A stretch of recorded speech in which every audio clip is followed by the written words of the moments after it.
Good afternoon. Hello, everyone, and welcome to Queen City Toastmasters.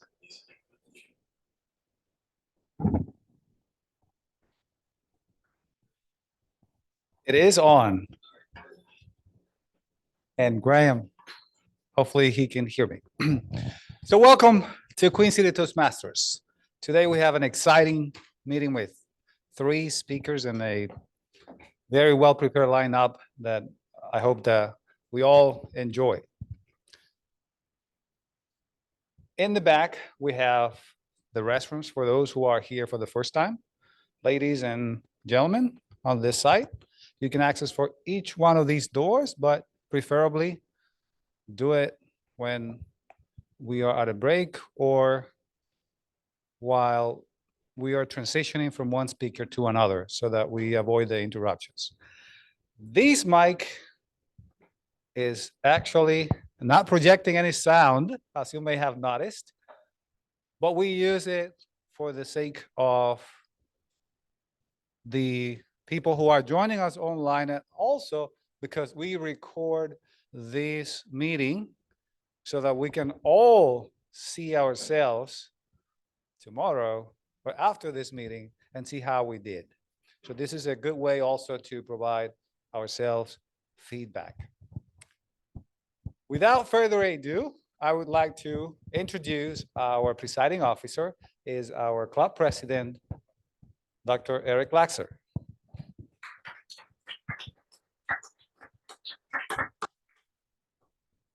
Thank you, Elvis. Good evening, everybody. Welcome to tonight's meeting. We are delighted that all of you could join us. Raise your hand if you've never been to a Toastmasters meeting before. I know we have at least one, and raise your hand if you're a guest here tonight. And we have a couple, 3. Okay, fantastic. Well, for those of you who have never been to a Toastmasters meeting, whoever comes up here and speaks will usually explain what their role is. So it helps you follow along. There's also an agenda at your table. And if you want to use that to see the different sections and the roles that people have tonight, it makes it much easier. We're delighted that you're joining us tonight. One of the customs we have at our meetings, you'll find this at every Toastmasters, is to give our guests a chance to introduce themselves, just so you get to know us and we just get to know you. And it's also part of the public speaking process. So without further ado, this is a small crowd, but I heard you guys can be like loud as thunder and lightning, if you could see lightning. So please join me in giving a huge welcome to our VP of Membership, Mr. Colin Stifler, right over here.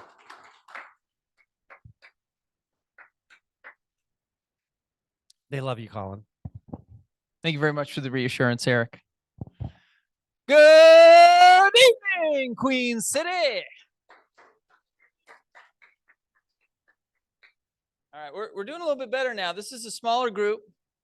Energy is feeling a little flat, but I think that mostly has to do with the numbers in the room. But let's pump it up a little bit. Who is fired up to be here tonight? Make some noise. Woo! All right, we'll take it. We'll take it. We'll take it. Well, welcome one, welcome all to another Tuesday night with the family, Queen City Toastmasters. A special shout out to our guests. Got some familiar faces. Got a new face with us tonight as well. As Eric mentioned, I'm going to come around. Want to hear a few things from you. If you've come back, tell us why you came back. If you're here for the first time, share with the group what brought you out. And then, of course, your name and where you're from as well. Not particularly in that order. Maybe the name and where you're from first. So we'll start over here with our first time guest, Mal. Yeah. Hello, everyone. My name is Malcolm. I live in Charlotte, local to here, which is good. The reason I'm here is that I give presentations at conferences, mostly in America, but sometimes in Europe. And I've watched myself, and I'm not too impressed with how I come across. And somebody suggested Toastmasters would be a good place to learn the art of speaking. And that's why I'm here. And I'm looking forward. I'm nervous about the prospect, but I'm hopeful that I can actually make progress and learn how to speak on my feet.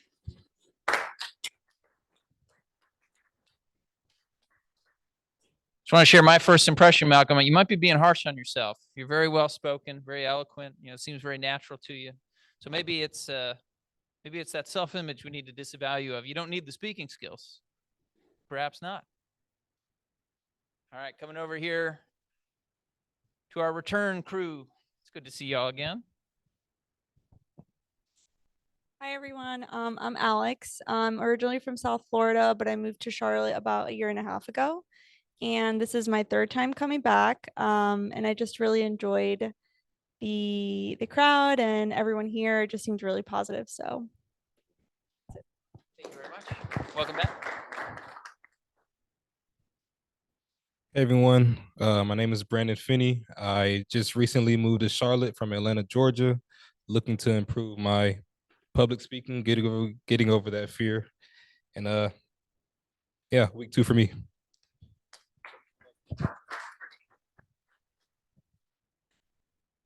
Hi everyone, my name's Pooja. I'm from Charlotte and I came back because I like improving myself and learning new things.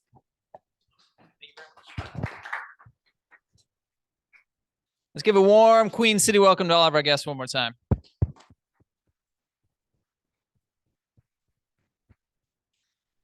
So for our first timers, return timers, everyone, you know, this is a safe space. Hopefully you feel that. If we're not projecting that, please let us know. But you're certainly welcome here. There will be an opportunity for you to participate tonight if you so choose. We'll signal when that opportunity comes. But let's have a great meeting. Once again, it's a small crowd, but let's bring the noise tonight, people. All right, let's power through, speak over that loud HVAC system in the back, and fill this room with your confidence. All right? Sound good? All right. Thank you, Colin. Well done. And you guys sound much louder than the number of people who are here. So keep it going. That's wonderful.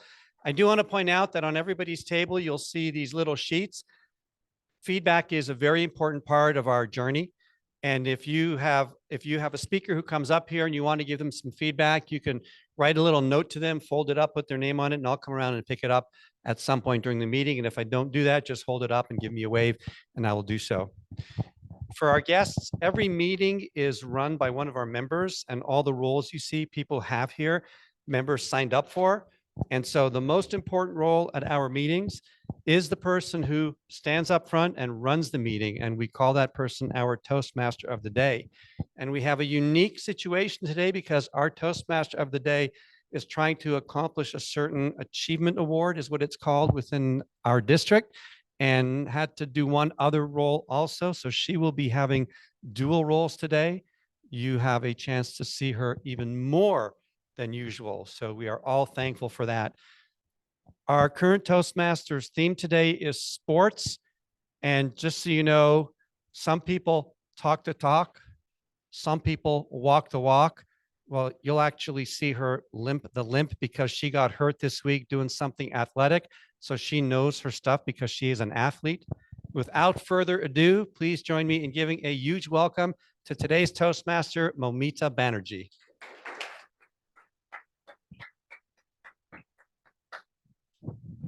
Thank you, Eric, for such a nice introduction. Good evening, sports fan, champions, and aspiring athletes. Welcome to Arena of Eloquence, Stadium of Storytelling, and Field of Fineness. Welcome to Queen's Toastmaster Club. I'm Moumita Banerjee, Toastmaster for today. And today we'll be hitting out of the park. We'll be hitting it out of the park with our sports team meeting. Before sprinting into the main event, I would like to go to the inspirational thought for today's sessions. So as we step into the field of communication, let's remember the wise words of Babe Ruth. Never let the fear of striking out keep you from playing the game. Let's swing from fences, embrace the thrill of the game, and give it our all, both on and off the stage. So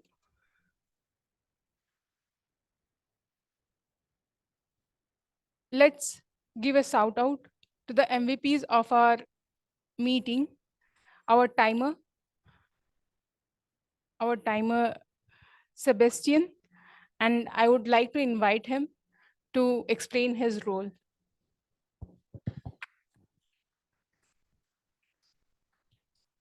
Thank you so much, Toastmaster Moumita. Good evening, everyone. My name is Sebastian, and I have the pleasure of serving as our timer this evening. A very important piece of public speaking is, in fact, staying on time, right? Or rather, making sure you're not being overly brief, but also maybe not going longer than your allotted time to speak should be. So today, my job will be to keep track of the amount of time that everyone is speaking for. So for each of our sections, the speakers that come up will have a designated amount of time that they are meant to be speaking for. I will be timing folks. And at the start of their allotted time, once you've hit that minimum amount of time you're supposed to be speaking for, I will hold up a green folder here to let you know. Once you've made it halfway through your allotted time, I will be holding up a yellow folder here.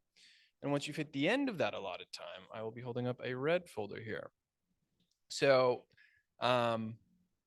I won't run through the specific time allotments for every single role, but you'll see me as I'm off to the side here holding up the appropriate folders. And at the end of the meeting, I'll give a report just to let everyone know how they did. Did you fall right in your time window? Were you short? Were you over?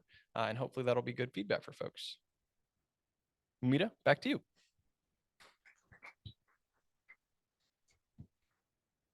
Thank you, Sebastian, for such a nice elaboration. Now, I would like to introduce the grammarian, our language coach, who will help us hit verbal home runs. And I would like to invite him, Toastmaster Elvis, to come and explain his role.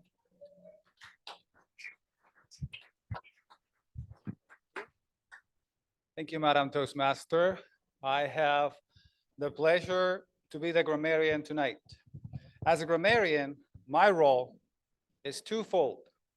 First, I will be taking or paying attention rather to the speakers in order to identify the right use of the language or appropriate use of the language. But also I will be paying attention to those filler words that we typically use as a habit. The ums, the you know, right, and those type of words that could be eliminated because they don't add anything to our speech. And when we do, that makes us look even more professional. And instead of adding those filler words, we can use the pause. So I would like to challenge you to use the pause instead of the filler words. The second part of my role is to introduce the word of the day. It is challenge. And I would like to challenge all the speakers to use the word of the day when you come up here to speak. If you do, there will be a special recognition at the end when I present my report. As it is customary in our club, when somebody uses the word of the day, we would do this just to signify that somebody used it. And that's my role. Back to our Toastmaster.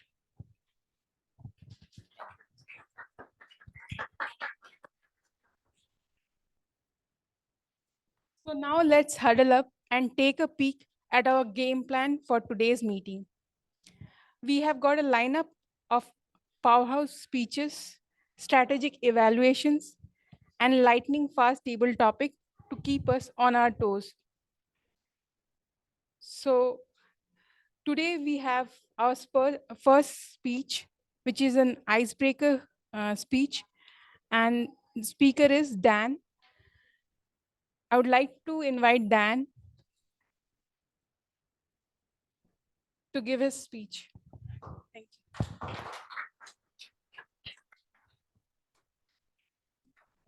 First, I appreciate the challenge of having to give a speech after Colin hypes up the crowd. I'm a little bit more stoic, so calm down. Thank you everyone for joining. Welcome Toastmasters, welcome guests. I can tell you that I joined recently, maybe a few weeks ago, and once you join, you get to stop introducing yourself at the beginning of meetings. So that's some extra incentive to pull the trigger. Really glad you're all here for my introductory kind of icebreaker speech. What I'd love to do is cover some basics really quickly so we can get to the really juicy stuff, the exciting stuff. So I'll rattle off a couple of things really quick, just so you can sort of get to know me. I grew up in Buffalo. I was born there, and I grew up in a really small town outside of the city. I went off to college at Notre Dame, and then I migrated to Chicago right after, where I did my 20s. From there, I kind of got smart and decided to avoid the cold weather, moved down to Charlotte. I've been here for 8 or 9 years at this point. I've always been in some sort of tech or consulting. I started off my career at an analytics firm, and then I moved to a CRM implementation firm, and now I'm at an AI startup. And on a personal note, I'm engaged. I'll be married in 39 days. Thank you. Also a challenge, I think. I'll be married in 39 days, not that I'm counting. She is lovely and kind and beautiful and so on and so forth. Now that we've got that boring stuff out of the way, there's a bunch of nuance and intrigue and adventure carved, in between all those bullets that I just rattled off. And what I'd love to do is unpack them in sort of eras. The youth era, or what I like to think of as the era where I had hair.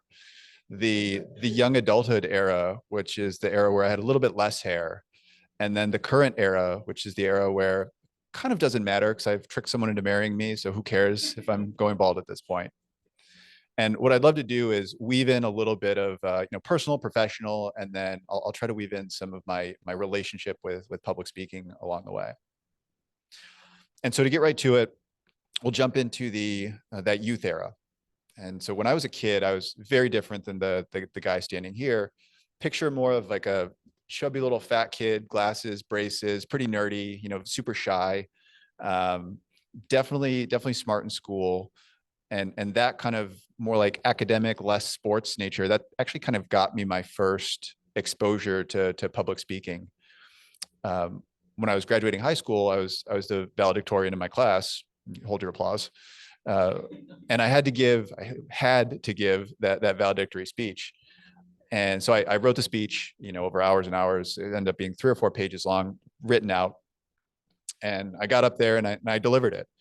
And I did a surprisingly good job. Like, people afterwards patted me on the back and said, "Great speech. You spoke really well. You should be a politician," which was super interesting because, while those are super nice words, little did they know, up on stage, behind the podium and under my gown, my leg was just like mile a minute, just completely disconnected from my body, had a mind of its own, just shaking. And so that was the day I found out that I'm apparently sort of good at public speaking, but I also put myself at risk of tipping over when I do it in front of a crowd of 2,000. And so that puts a bow on the youth era, the hair era. If we fast forward a couple years, the setting is Chicago, and I'm a young adult, graduated college, and I've started my young adult, my professional life. And Chicago is the place where that pudgy little kid got hardened by life. Nothing serious really happened. It's just I had to start paying bills and going to work and having responsibilities, and nobody likes that stuff. That was also the time where I got my first kind of professional exposure to public speaking. I had to start running projects, jumping on conference calls, giving status reports, those sorts of things. And I took the approach of a bit of fake it till you make it, right? Just do it, get the reps, kind of build some confidence along the way, but just pretend I'm really good at this for a while and hopefully no one figures it out. And it kind of worked, and I got better. On a personal side of things, Chicago is just a really fun place. It is a great place to be in your 20s. A lot of good stuff to do, bars, restaurants. It's right on Lake Michigan. 3.5 months out of the year, the weather's really nice. And then the rest of the year is winter, which is part of the reason I live down here. Also started dating some really lovely young women at the time. Also some that I would love to forget. And then there was one that was around for about 3.5 years. And it was that relationship that sort of forced me to migrate, or helped me migrate down to Charlotte. And that kind of gets into the current era, the bald era, if you will. And don't be alarmed, but that girlfriend is no longer with us. She's not dead or anything. She's just no longer part of the story. We broke up a long time ago. It's fine. And along that journey, my career started advancing too. And I moved from firm to firm, from small firm to big firm, to now I'm in an AI startup. And as I made those moves, my role started evolving as well. So I would take on a role where I was very heavy into presentations. Literally every day I would wake up giving a presentation. And then I'd get really good at it. And then I'd take a role where I was a little bit more behind the scenes and get out of practice, and that muscle atrophies. Right? And so that kind of brings us to present day, where I'm doing a little bit more like dynamic speaking every day at work, and I'd love to get better at it. And then on a personal side of things, like I mentioned, I'm engaged. I'm not going to say much about Kim today because she's a speech in her own right. Maybe I do that at some point. But as I then kind of take a step back of all the things I covered, those sort of three roller coasters, the personal, the professional, the public speaking, they all had their sort of like peaks and valleys and good things and bad things. But as you really zoom out, you kind of land on the idea that all those peaks and valleys were sort of interconnected, even crossing personal, professional, public speaking streams. And they all sort of merged together to form an era. And my takeaway is I'm at a really good, healthy place right now, super exciting in terms of personal, professional, and then kind of advancing my public speaking with all of you. And I'm super excited to see what that next era has in store. Probably not hair, but everything else will be awesome. Thank you.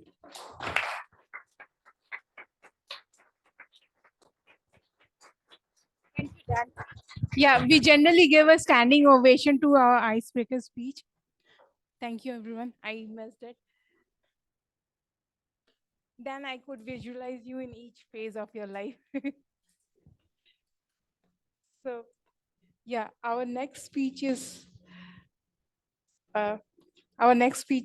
from Colin, who would be giving his speech, which he'll be presenting in the speech contest.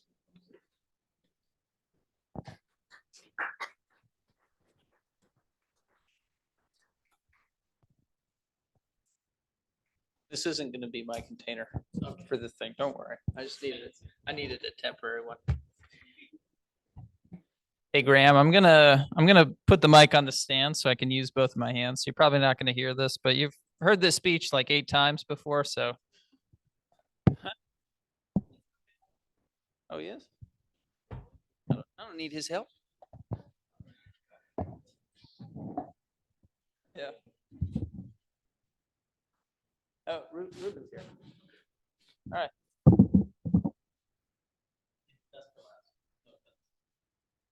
I mean, at this point, it's probably not very entertaining for people. So.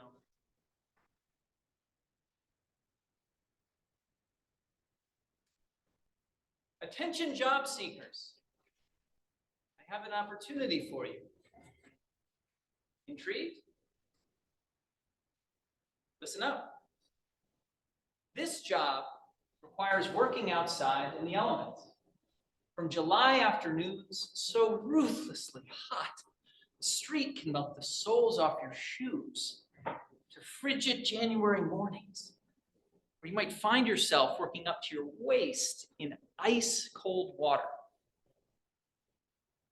The ideal candidate isn't easily offended by the smell of human waste or the way it feels if it's unexpectedly sprayed on you. The right hire also enjoys talking with strangers and can stay even-keeled when some get angry, threatening, or even violent,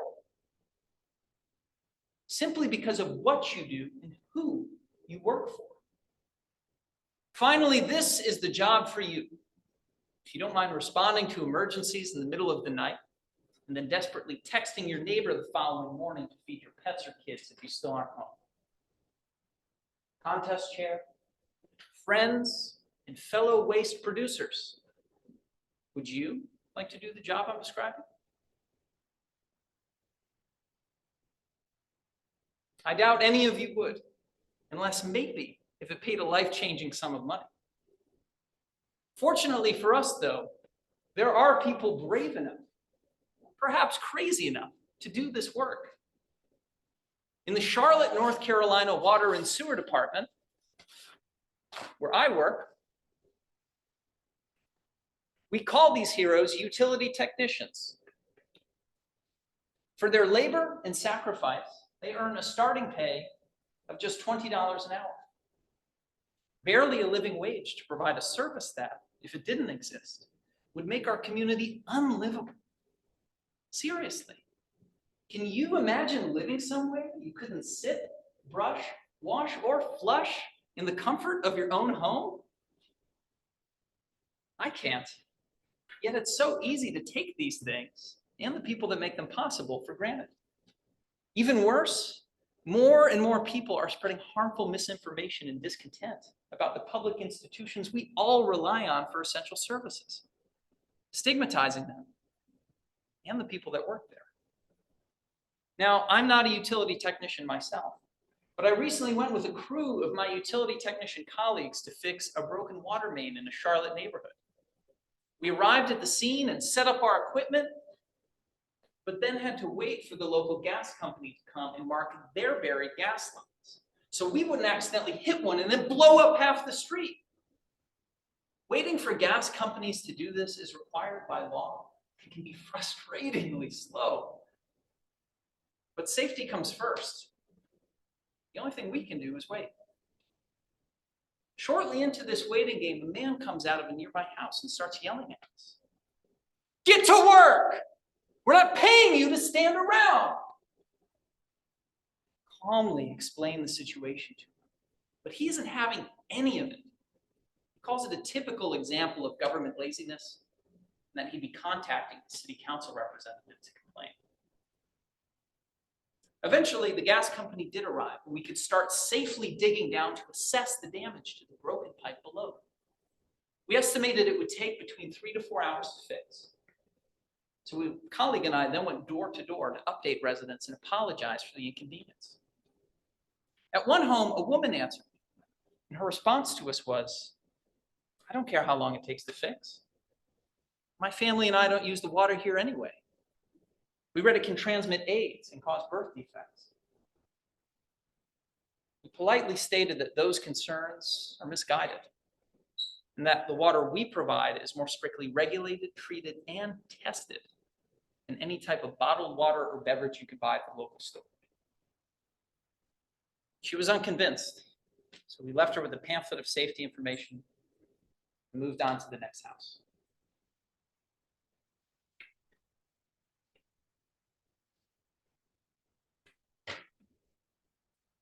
For most of my colleagues, public interactions like the two I just described are a weekly, if not daily occurrence. We'd like to think most residents of our community aren't this misinformed or unhappy about our services, but we really don't know if that's true because we hear so much more of the negative than the positive. To be clear, it's okay to have high expectations for your government and to be frustrated when those expectations aren't met. But it's also important to remember that real people, many of whom live in your communities, are the ones treating the water you use and dealing with what you flush away. Recently, we've seen more and more employees leave our organization, not just because it's hard, ugly work that pays less than many other trades, but because many are tired of being abused by a public that doesn't seem to understand what it really takes to provide these modern conveniences. My challenge to all of you, regardless of where you live, is to educate yourselves about the public services you pay for through your local taxes and water bill. Be curious. Most local governments publish a wealth of great information on their websites, social media, and even YouTube. Be adventurous. Your city probably lets residents like you tour your local water plant, fire station, landfill, and much more. Get out there to see and smell this important work for yourselves. Finally, vote. Local elections get far less attention than national ones, but have a bigger impact on your daily lives. If you want to see changes in your community, You must make your voice heard. My friends, if we can each commit to these three things: learning about, experiencing, and voting for high-quality public services, then you will always have utility technicians making sure what you drink doesn't harm you, and what you flush down doesn't come back up. Contest here.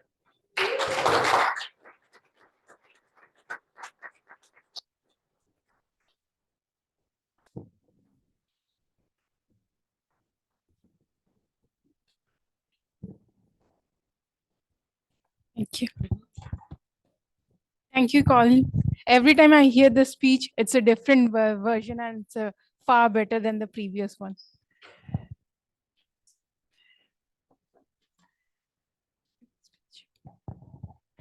So I would like to welcome our next speaker, Ruben, to come here and present his speech.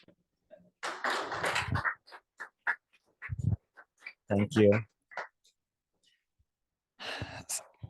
So this is something that we all do, which is we all create a lot of plastic waste, specifically single-use plastics.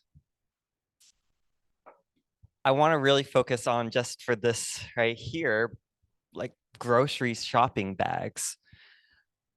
Each of us on average will be using about one plastic bag a day, leading to 365 a year per person. And in this room of us right here, about 20-ish or so people, that's gonna be about 7,000 bags a year. And these don't decompose quickly at all.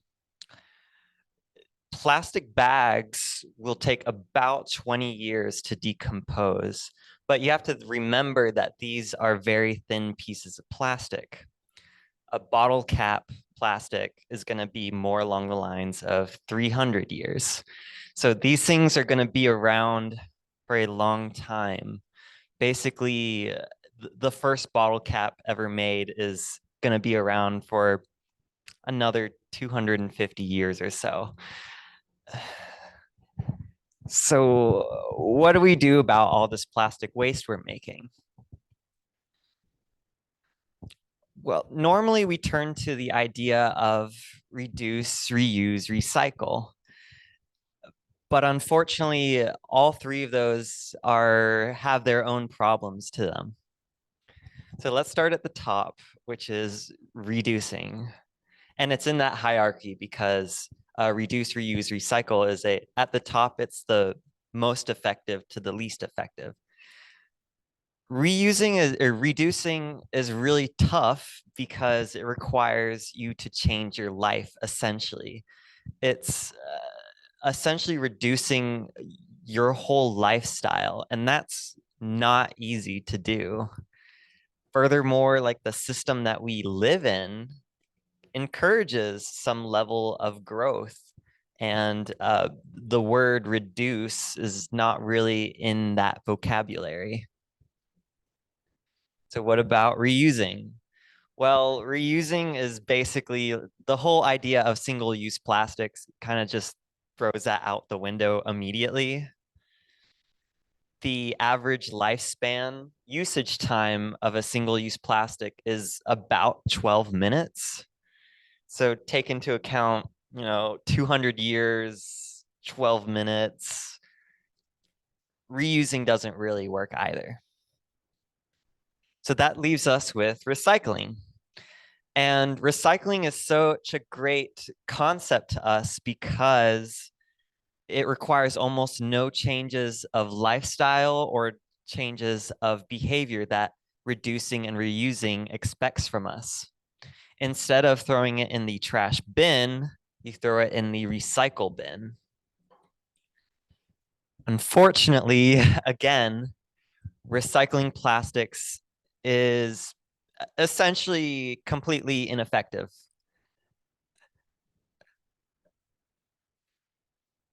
It's ineffective primarily because most plastics are actually non-recyclable in the first place. And that may come as a surprise because on most plastics or almost all plastics, you will be able to see a number and a little symbol that looks like a recycling symbol. But that's actually not the recycling symbol. That's just a symbol that they put on there. So if that number is a 1 or a 2, that means it can actually be recycled. But all the rest, and it goes from 1 to 7, 3 to 7 are essentially irrecyclable. So with that, with that knowledge of being irrecyclable, only about 9% of all recycled items were plastic. And you have to remember again that only a portion of plastics are even recyclable in the first place. So this is a big problem. And our usual means of handling this problem is ineffective. But I want to take a step backwards and think about the way I've been phrasing this whole conversation, which is that I've been talking about us the whole time. And if you think about it, I said like we produce 7,000 plastic bags a year, but you need to take a step back and think like, where is this waste actually coming from? And when you think about it, like, so we're using the plastic bags, but if our local grocery store changed from plastic to paper tomorrow, none of our lives would change at all. There would be no behavior changes, nothing that you have to reduce your lifestyle. It would just be paper instead. So instead of 7,000 plastic bags, it's 7,000 paper bags. And what I want to bring home is that I think we tend to really focus on ourselves, on like where change needs to happen, what can we do? And it's really great to see yourself recycle stuff or put things in the right bin, but it's almost distracting us, at least I believe it's distracting us from the bigger picture, which is we're being passed down all these single-use plastics that we didn't necessarily ask for. I didn't ask for plastic grocery bags in my life. They showed up in my life and I use them. So I actually, instead of asking us to change our lives or try to be more aware about what you can do, I actually want to like just maybe stop caring so much about recycling and think about where is all this trash entering in my life in the first place. And I think when we start thinking about that, we can realize that change probably needs to come from higher up rather than ourselves.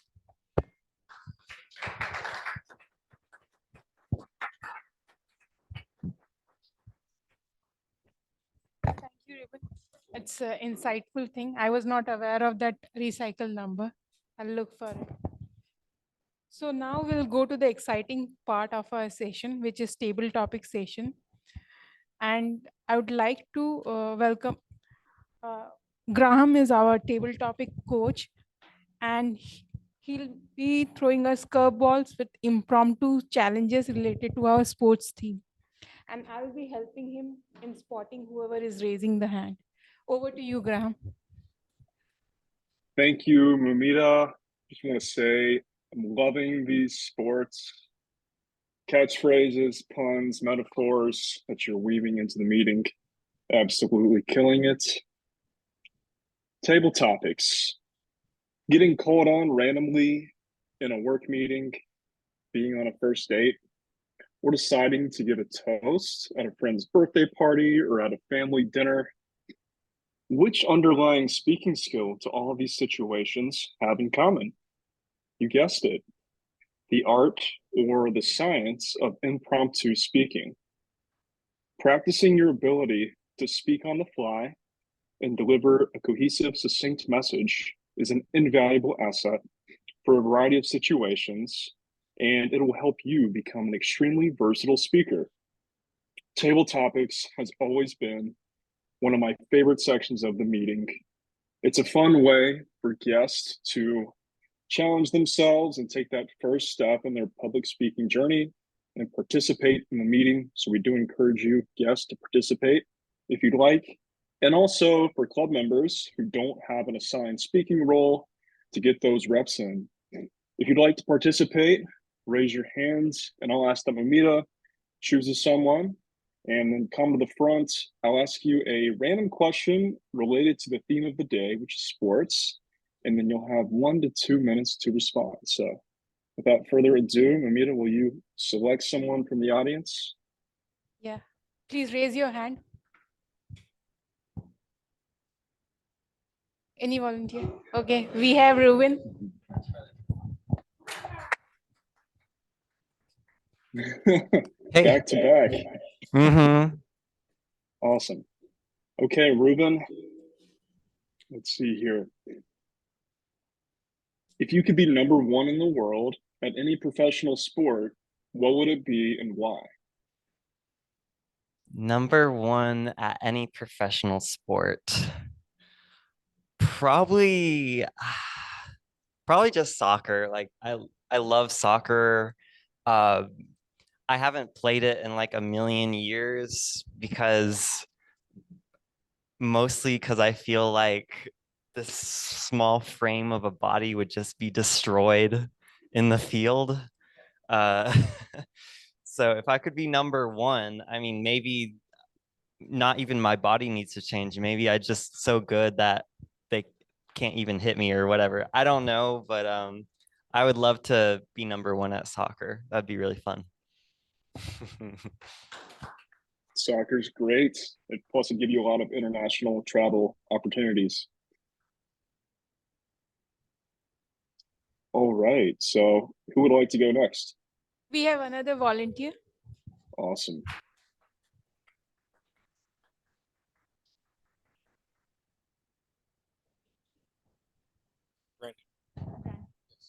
Brand.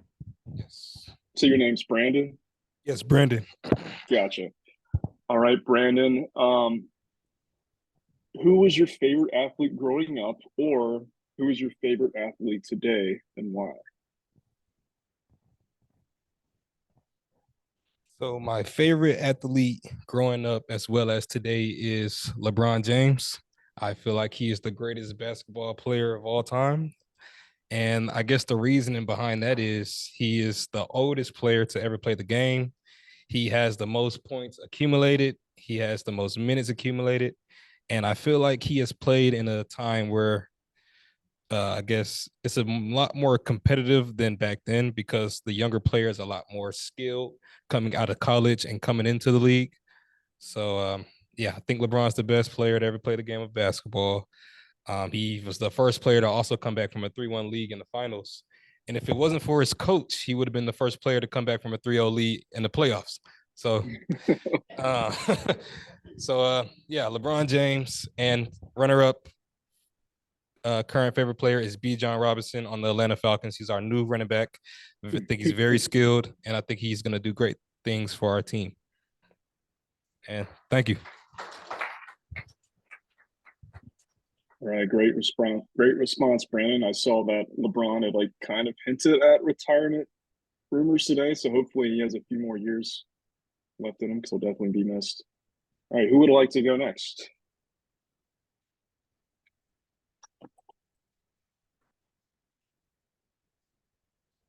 Yeah.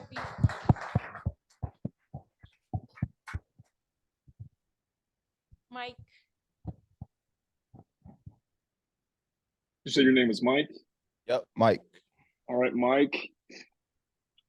What was your favorite sport to play growing up and why? My favorite sport to play growing up was basketball. Why? I would say I'll give a lot of that credit to Kobe Bryant, the greatest basketball player to ever play the game. Kobe, first of all, I'm from Los Angeles, so a lot of our local games were Laker games. So I grew up watching nothing but Laker games. Kobe Bryant inspired me to play because he was almost like a superhero to me. The kind of tenacity and determination that he always showed whenever he stepped foot to the court always made me believe that our team always had the better chance of winning, regardless of the score, regardless of who the opposition was. Just his spirit, his Mamba mentality inspired me to always believe that we were the better team and we would come out on top. So basketball was definitely a big part of my life growing up. And I would attribute that to the greatest basketball player again, Kobe Bryant, not LeBron.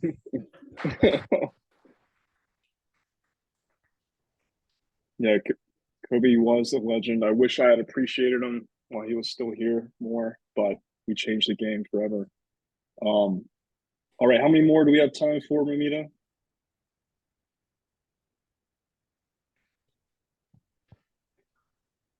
Do we have time for more timer? The timer. Yeah, we have time. Okay. Who would like to go next?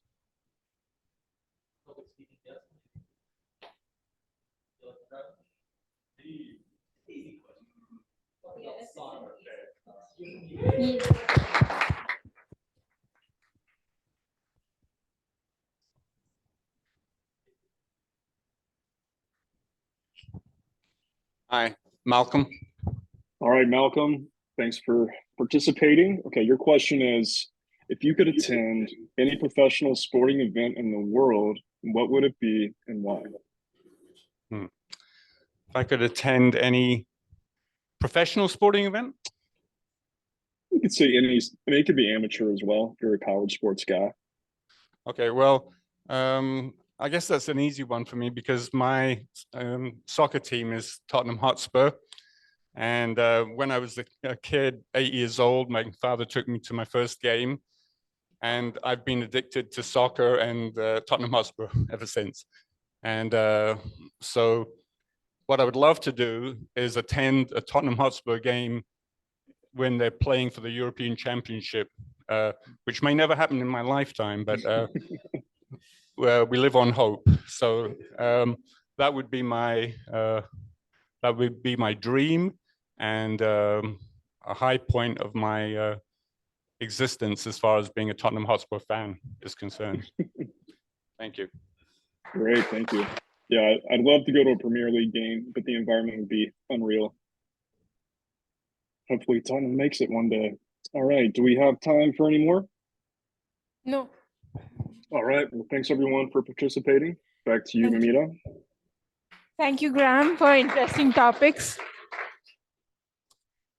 Last but not least, our general evaluator, Toastmaster Eric, the coach of feedback, who will guide us to victory with insightful critics. Thank you.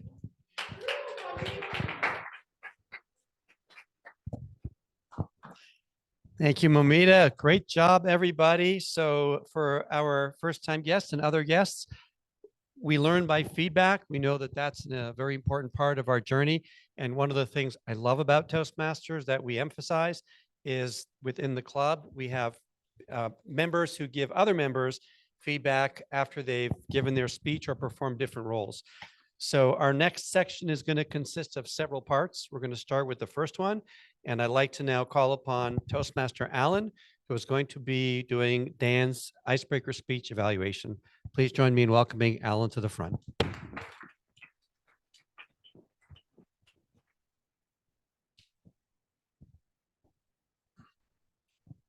Good evening, fellow Toastmasters. Gives me great honor to evaluate Dan's icebreaker. In all the years I've been a Toastmaster, I saw two things tonight that I've never seen any other icebreaker speaker do. The title, which I wish we could have heard live tonight, but instead was just on the agenda, is called Dan Breaks Ice.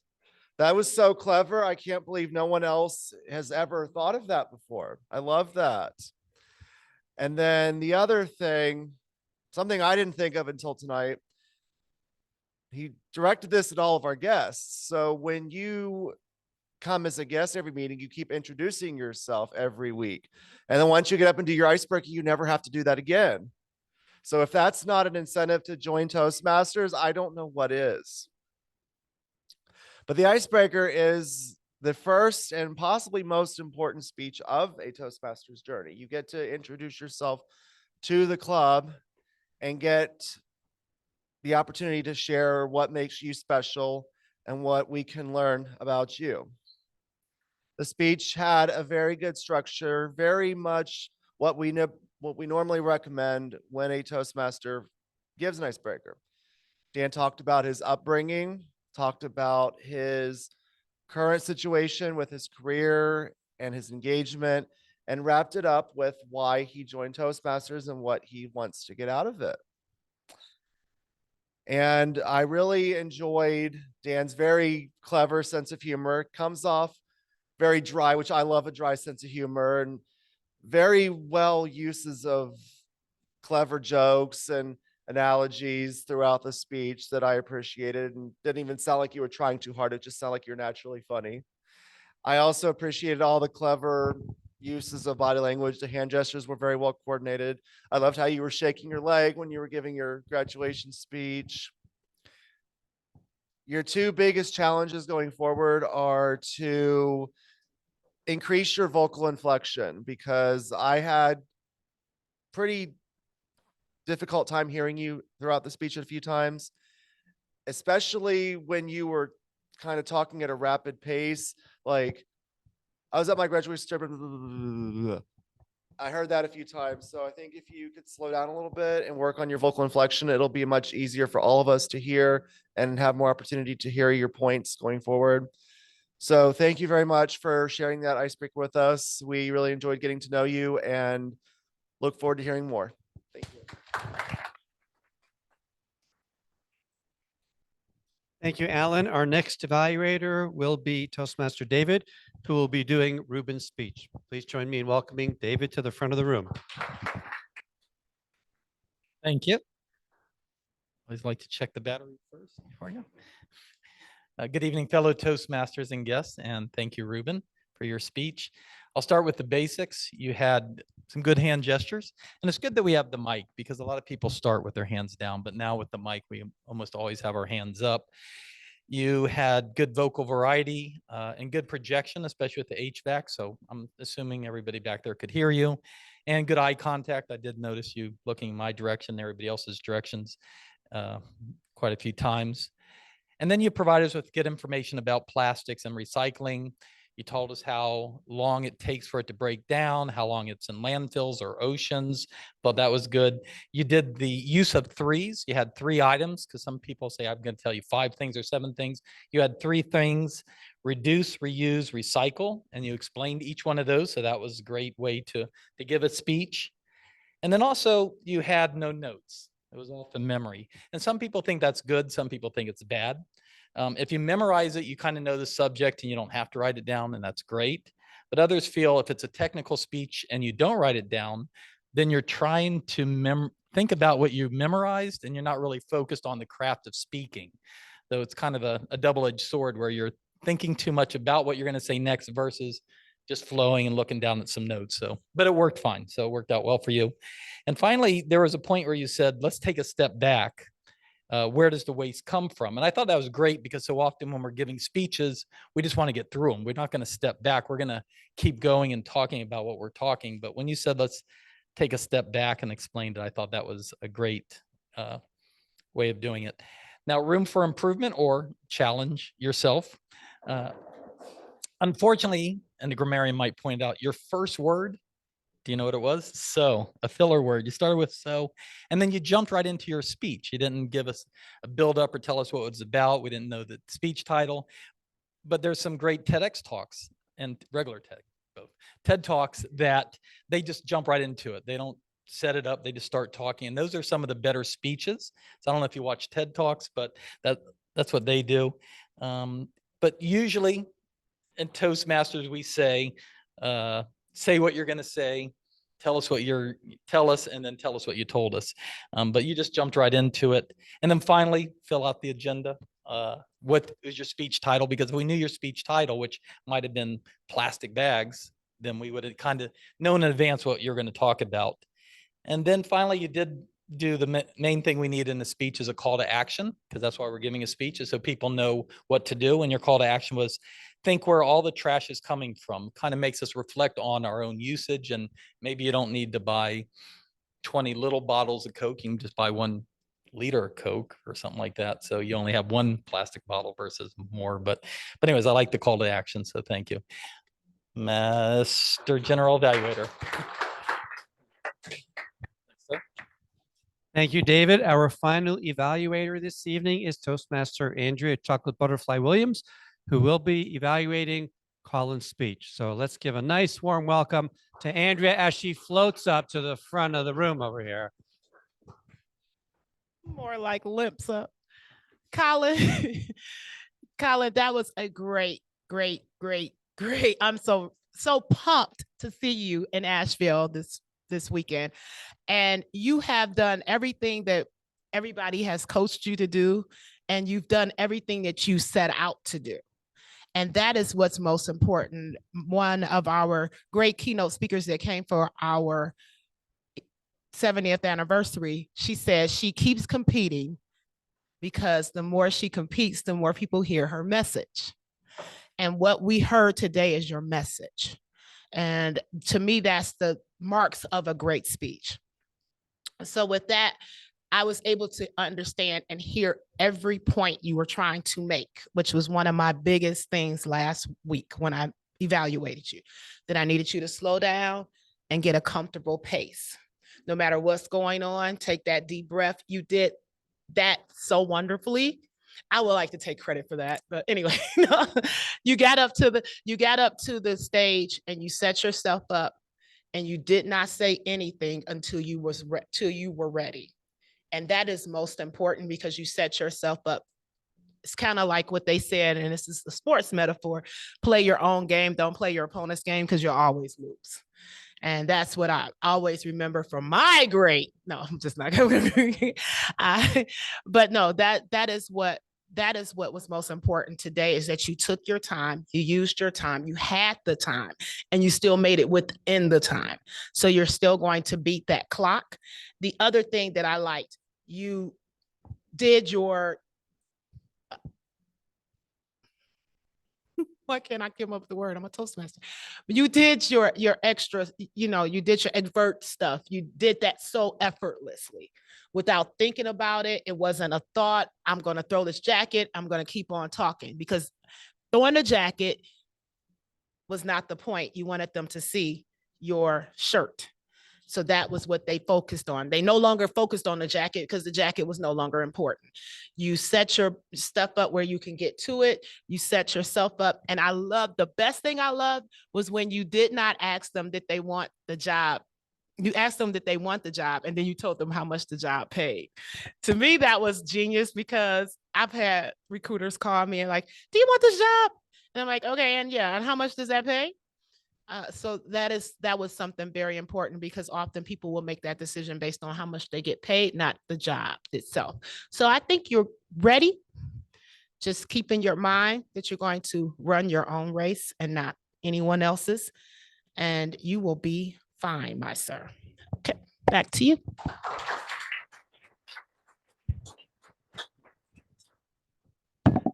Thank you, Andrea. I will now take a few moments to evaluate the meeting as a whole.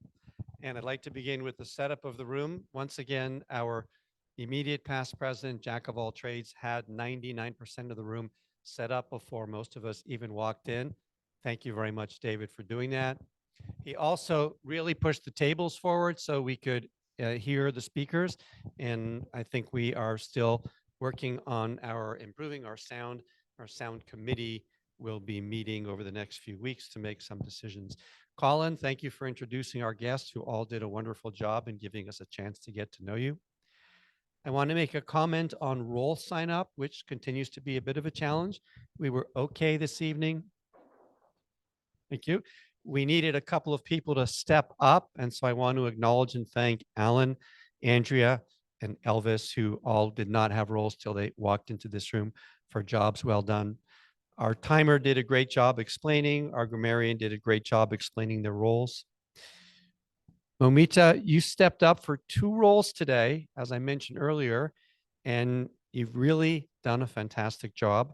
I sat at the back at the beginning of the meeting. It was a little hard to hear you, but I know your effort in improving your vocal volume continues to grow. So great job. I was able to hear you. You've gone like 80%. We just need you to go like 90%. So you had a lot of juggling today. You really have been doing an excellent job. Thank you for doing that. Table topics, Graham, I loved your introduction. I loved how you controlled the role by stating that members and guests can participate, and thank you for doing that. The questions were also very reasonable.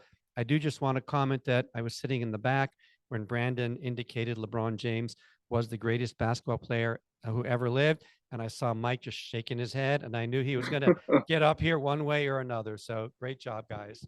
Thank you. For our speech evaluators, to members of the club, you saw great examples today of 3 evaluators. The formula we like to follow is find positive things to use to encourage people, and then identify things that people need to work on, and then give people challenges. And that's really the secret to how most of us can grow. A couple of phrases today that I really liked. Ruben said something that I think has a lot of meaning. Where is all this trash entering my life from in the first place? I think that's a question we all ask, whether it's about plastic bags or not. So very well done. Colin, I just wanted to add one thing to the feedback that Andrea gave you in your speech. Prepare for laughter, because the audience will laugh and it may interrupt your rhythm or your flow. Let them finish, and you need to just make sure you have that built into your time. Yes. That is the end of my formal feedback for the meeting. I would now like to call upon our grammarian Elvis to offer his grammarian's report. Please join me in welcoming Elvis to the front.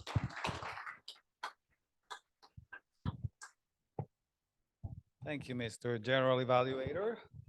And I will go ahead and report the use of the filler words. I think everybody in general was very clean.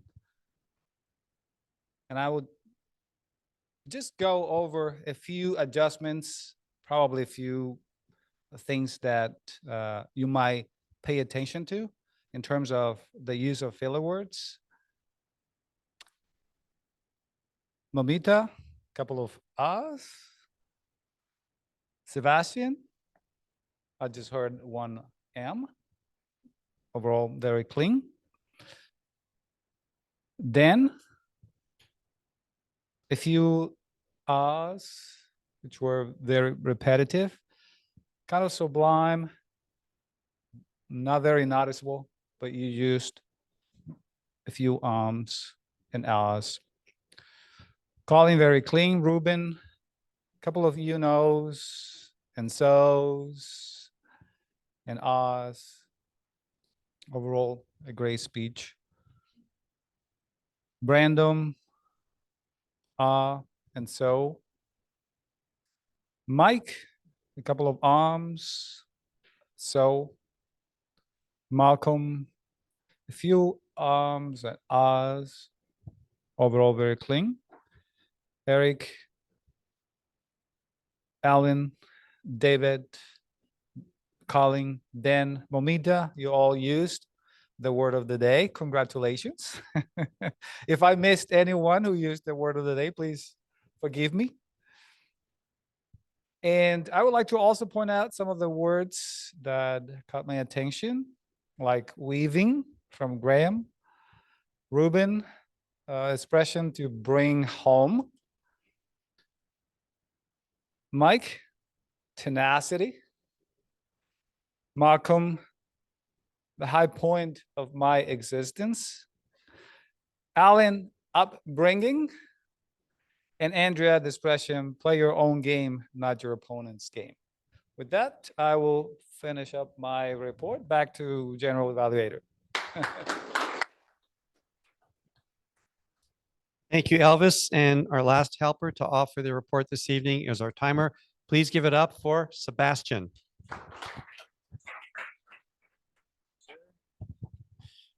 All right. Great job, everyone who came up to speak today. I'll do a quick timers report. Dan, for your icebreaker speech, you had 4 to 6 minutes. You clocked in just over that at 6:09, but for your first one, I think 9 seconds isn't too bad. Great speech. Really loved all the jokes throughout. Colin, I clicked start right when you said attention, and I clocked you at just around 7:10. So I had you maybe like 10 seconds over. But I mean, I don't know how strict. That was late. That was wrong. I mentally clock. I mentally clock the number before I click stop. So no. Yeah. So I don't know how strict they are in the actual competition. Very strict. Okay. So yeah, you were not 7:23. You were closer to 7:10. But great speech. Loved it. Loved it. Ruben, I almost lost track of the whole timing situation at one point just because I was so intrigued by your speech. I thought what you were sharing was really interesting. You had 5 to 7 minutes. You came in 20 seconds late, but overall, great speech. Table topics. Everyone had 1 to 2 minutes. Ruben, you came in a little short on that one, 36 seconds. Brandon, you clocked right at 1 minute. The LeBron comment hurt a little bit because I'm from California. I'm a Warriors fan, but it's okay. The 3-1 lead, but it's all good. Mike, you also clocked in right at 1 minute, so good job. And Malcolm, you were just under at 46, but I thought you had a great answer. For our evaluators were meant to speak for 2 to 3 minutes. Alan came in at 2:45, nice job. David, right at 3, and Andrea 2:52. So good job to all of our evaluators, very experienced in that group. General evaluator, Eric, 3 to 4 minutes, right at 3. Again, you guys know how to do this. And Elvis 2:12, right in that 2 to 3 zone. So good job, everyone.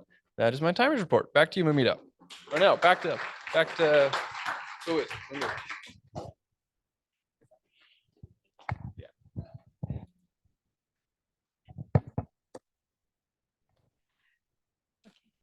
Whether we are dribbling through our speeches, walling feedback, or sprinting through our table topic impromptu challenges, we give it our all and celebrate each other's victory. Teamwork is the dream work. That is what Toastmaster is all about. Thank you. And I would like to hand over to our President, Toastmaster. One more time, a little louder for Moumita. What an excellent job tonight. I have a few items of business to take care of. The first is whenever we have an icebreaker speech, it reflects that one of our new members has come to the front, stepped up, and really done an outstanding job tonight. And please join me in inviting Dan and congratulating up here as we give him his icebreaker ribbon. You get a ribbon.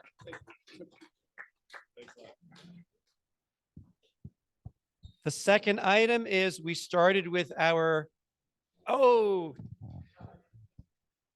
yes, well, David has a new tradition that he wanted us to start here. And I'm not sure where he got it from, but when we have icebreaker speeches, we now give icebreaker mints. So thank you, Alan, for that idea. We started our meeting with our guests, and we usually like to end. And to do that, please join me again in welcoming Toastmaster Colin, who would like to give our guests an opportunity to offer a little bit of feedback. Colin. Thank you very much, Eric. Was that a great meeting or what? Yeah, that's right. I want to have our guests break down that meeting. This was awesome tonight. Pooja, you stand up with me, please? This was Moumita's first time as Toastmaster of the meeting. Am I right? Is your second time? Well, you knocked it out of the park. Didn't look like your second time. What did you think about tonight's meeting theme and how it was run? I think it was well organized. Everything flowed. I don't really have any other feedback. Yeah. Real cracker of a meeting, right? Yeah. Yeah.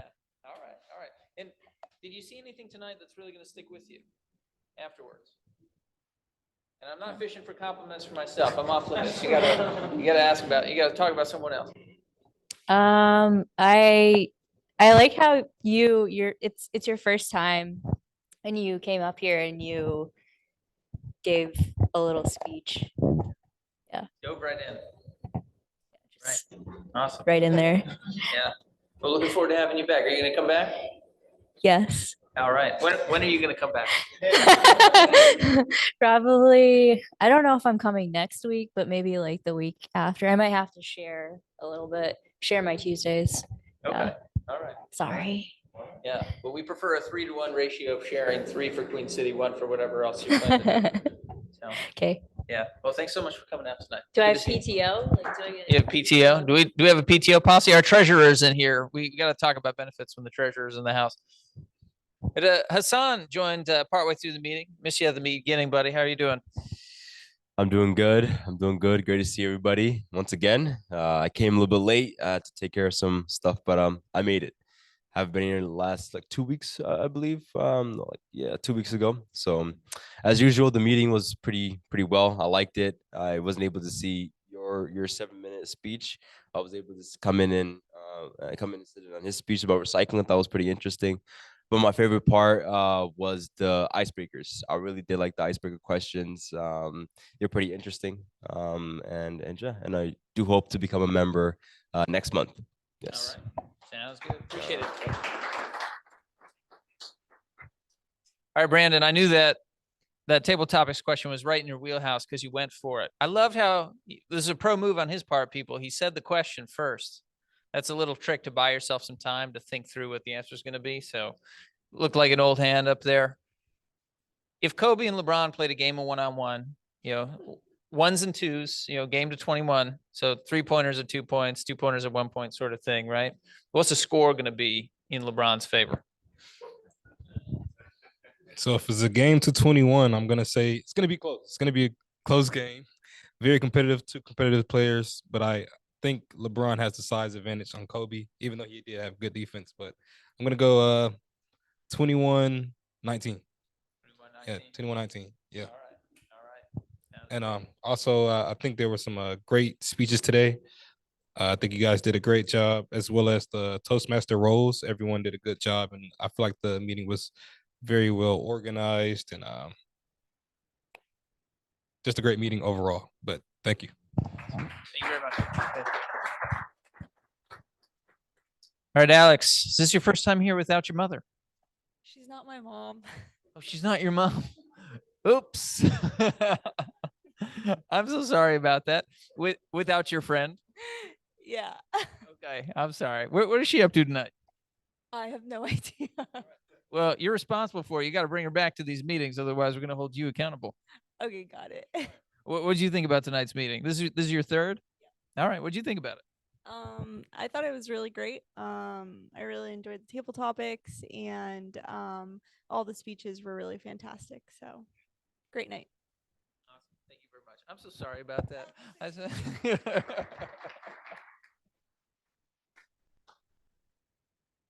All right, Malcolm, dove right into the fray for your first meeting. How'd that feel? I should stand up. Yeah, if you want. Okay. Yeah, great. I wasn't expecting to talk. Thank you for encouraging me. That's actually good to break the ice on the first time here. That makes me feel comfortable, and I feel supported here, which is great. The structure of the meeting's fantastic. Love the structure, need the structure. Enjoyed people's talks, and looking forward to more. Awesome. Planning to join, so All right. get used to it. Sounds good. Thank you very much. Yeah. The quick question for icebreaker here. David, when you pulled out that tin of icebreakers, I thought for a minute it was a tin of those, tobacco pouches that you could like swallow the spit Zin, I think they're called, right? And, tonight is, sports themed. I'm a baseball fan. Chewing tobacco has had a big place in baseball lore for some reason or another. Dan, do you think stimulants should be allowed in sports? Should those be classed under the whole like steroid sort of rules and stuff, or should stimulants be allowed? Oh my God, how long do I have? This is an extremely loaded question. I honestly don't know. I don't know what the line is because coffee is a stimulant. Should you not be allowed to drink coffee before you run a race? That's probably going too far. Should you not be allowed to shoot up amphetamines? Yeah, that's probably a good rule to have. I honestly don't know what the rule is. I think the important thing is whatever the rule is, everyone abides by it. So it's a level playing field. Really, the rules of any given game kind of don't matter. It's just important that everyone's doing the same thing. So, thank you very much. And Eric, I know you went for a bike ride today. How do you feel about blood doping?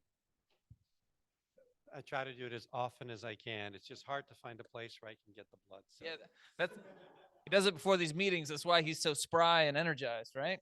That's right. Hey, great meeting tonight, folks. Amen. Thank you, Colin. Two quick announcements. One, for those of you who don't know, our district spring conference is this weekend. And for our guest, Colin is competing. He's representing our club and our division. And there are 5 people competing from across Western North Carolina, which encompasses over 80 other Toastmasters clubs. So if you can come out and support Colin, we look forward to having you there. Second is please sign up for roles for next week. We have quite a few roles that are open, and we would love to have members participate. Thank you all for coming tonight. Are there any announcements from any of our other members tonight? If not, I do just want to say it pains me that Michael Jordan and Magic Johnson's names were not even mentioned tonight, but I understand that. And with them, I will bring tonight's meeting respectfully to a close. Thank you, everybody.